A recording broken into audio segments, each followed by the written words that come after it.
اور عمران خان صاحب نے کل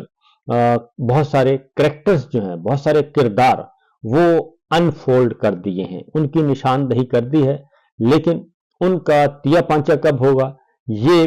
مناسب وقت پہ ہوگا، کیونکہ یہ میرے پاس خبر تو ہے، لیکن ایک تو 4 لوگوں کا پوائنٹ آؤٹ ہو گیا جی، 4 لوگ پاکستان تحریک انصاف کے اندر ایسے ہیں جنہوں نے اس ڈی چوک کے احتجاج کے دوران بہت زیادہ غلط خبریں پھیلائیں، اور ایک کردار تو ایسا بھی ہے، ایک کردار ایسا ہے جس کے بارے میں پتہ چل چکا ہے کہ جب وہ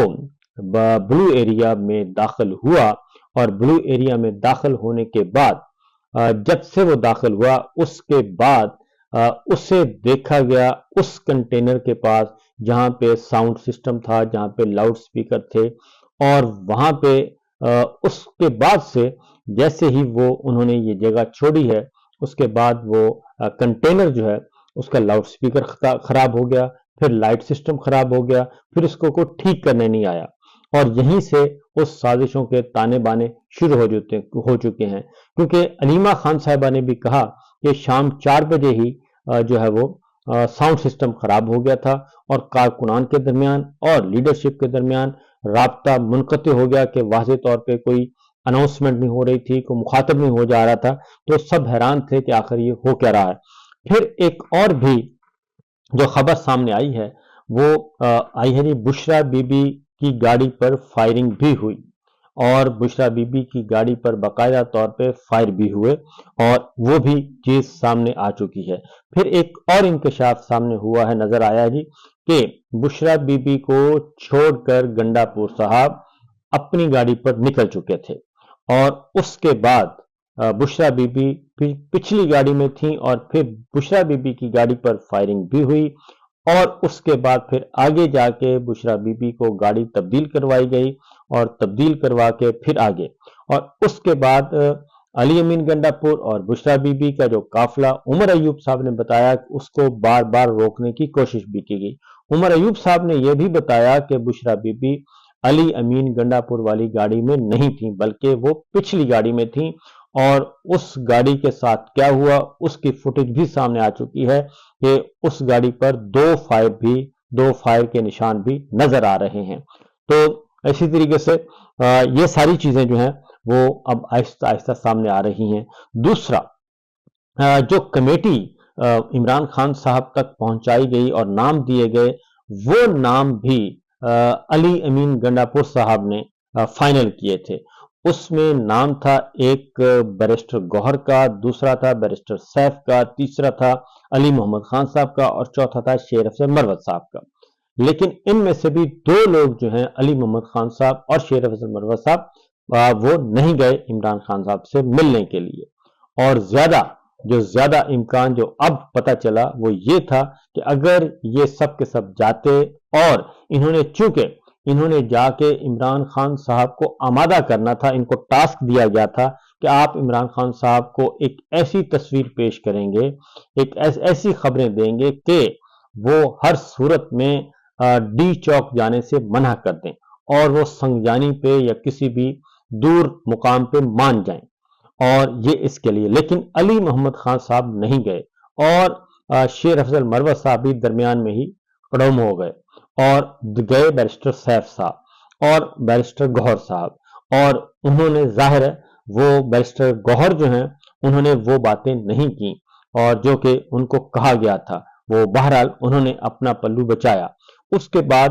یہ کوشش بھی کی گئی جو ویڈیو بیان ریکارڈ کروانے کی، اور جس کا پہلے ہی آ چکا ہے کہ بیرسٹر سیف کے پاس، بیرسٹر گوہر کے پاس اپنا فون نہیں تھا، اور عمران خان صاحب کو 40 سیکنڈ کی ویڈیو ریکارڈ کرنے کا کہا گیا تھا، لیکن خان صاحب نے اس سے انکار کر دیا تھا۔ اور اطلاع یہ ہے کہ علی محمد خان اور شیر افضل مروت صاحب اگر یہ سب جا کے یہ بتاتے اور ان کو یہ کہتے کہ جناب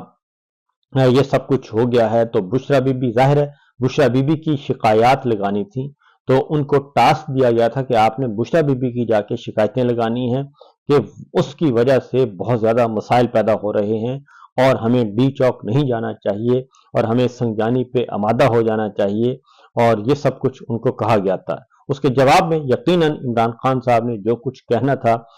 وہ علی محمد خان صاحب کو بھی شاید علم تھا اور شیر افضل مروت صاحب کو بھی علم تھا اس کا، لہذا یہ بھی ہوا۔ اور اس کے بعد پھر جو آڈیو لیک ہوئی علی محمد خان صاحب کی اور اس میں جو گفتگو کی گئی، اس ساری گفتگو کی نفی کر دی گئی۔ کل عمران خان صاحب نے اس ساری گفتگو کی نفی کر دی اور ان تمام خبروں کی بھی نفی کر دی، اور بشریٰ بی بی کو انہوں نے کہا کہ انہوں نے بڑی بہادری کا مظاہرہ کیا ہے اور انہوں نے بہت صحیح کیا،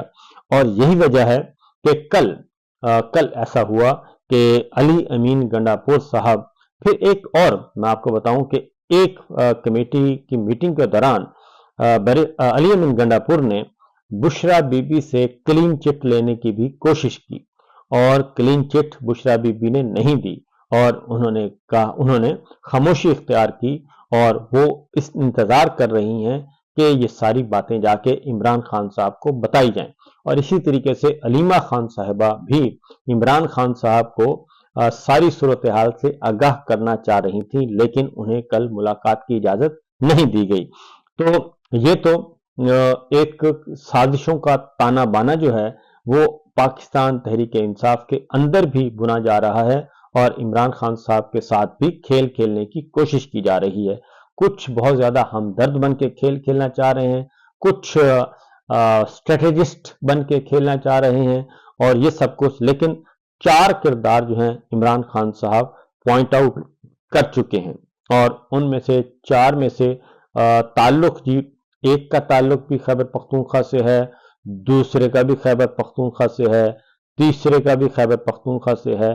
چوتھے کا بھی خیبر پختونخوا سے ہے۔ چاروں کردار جو ہیں وہ خیبر پختونخوا سے تعلق رکھتے ہیں، اور عمران خان صاحب نے ان 4 کرداروں کو بہت زیادہ رسپیکٹ بھی دی، بہت زیادہ اہمیت بھی دی، لیکن اب یہ ثابت ہوا کہ ان 4 نے ہی 2 نمبری کی، اور 2 نمبری کرتے ہوئے پاکستان تحریک انصاف کے اندر فساد اور کیاس اور انتشار پیدا کرنے کی کوشش کی۔ تو یہ تو چیزیں ہیں جناب پاکستان تحریک انصاف کی، تو بہرحال وہ پوائنٹ آؤٹ ہو چکا ہے۔ اسی لیے کل پھر عمران خان صاحب نے جو گفتگو کی، ابھی اس کا پھر پاکستان تحریک انصاف نے اس کا سٹیٹمنٹ ایشو کیا ہے، اور باقاعدہ طور پہ، اور علیمہ خان صاحبہ اگر جاتی تو وہ یقیناً باہر آ کے وہ ساری گفتگو خود بیان کرتی اور جا کے بتاتی کہ ان کے ساتھ کیا کیا ہوا، اور ڈی چوک کے جلسے کو سبوٹاج کرنے کے لیے کس نے کیا کردار ادا کیا۔ تو اسی لیے یہ پچھلے 1 ہفتے کے اندر جو گفتگو ڈسکشن چلائی جاتی رہی، وہ ساری کی ساری فوکس تھی بشریٰ بی بی پہ، اور پارٹی کے اندر اختلافات اور انتشار اور اس طرح کی خبروں کو ہوا دینے کے لیے وہ ساری کی ساری ہو چکی ہیں۔ اب آتے ہیں جناب اگلی جو خبر ہے کہ یہ ڈاکٹر شہباز گل جو ہیں وہ یہ ان میں سے بہت ساری چیزیں بتا چکے ہیں، اور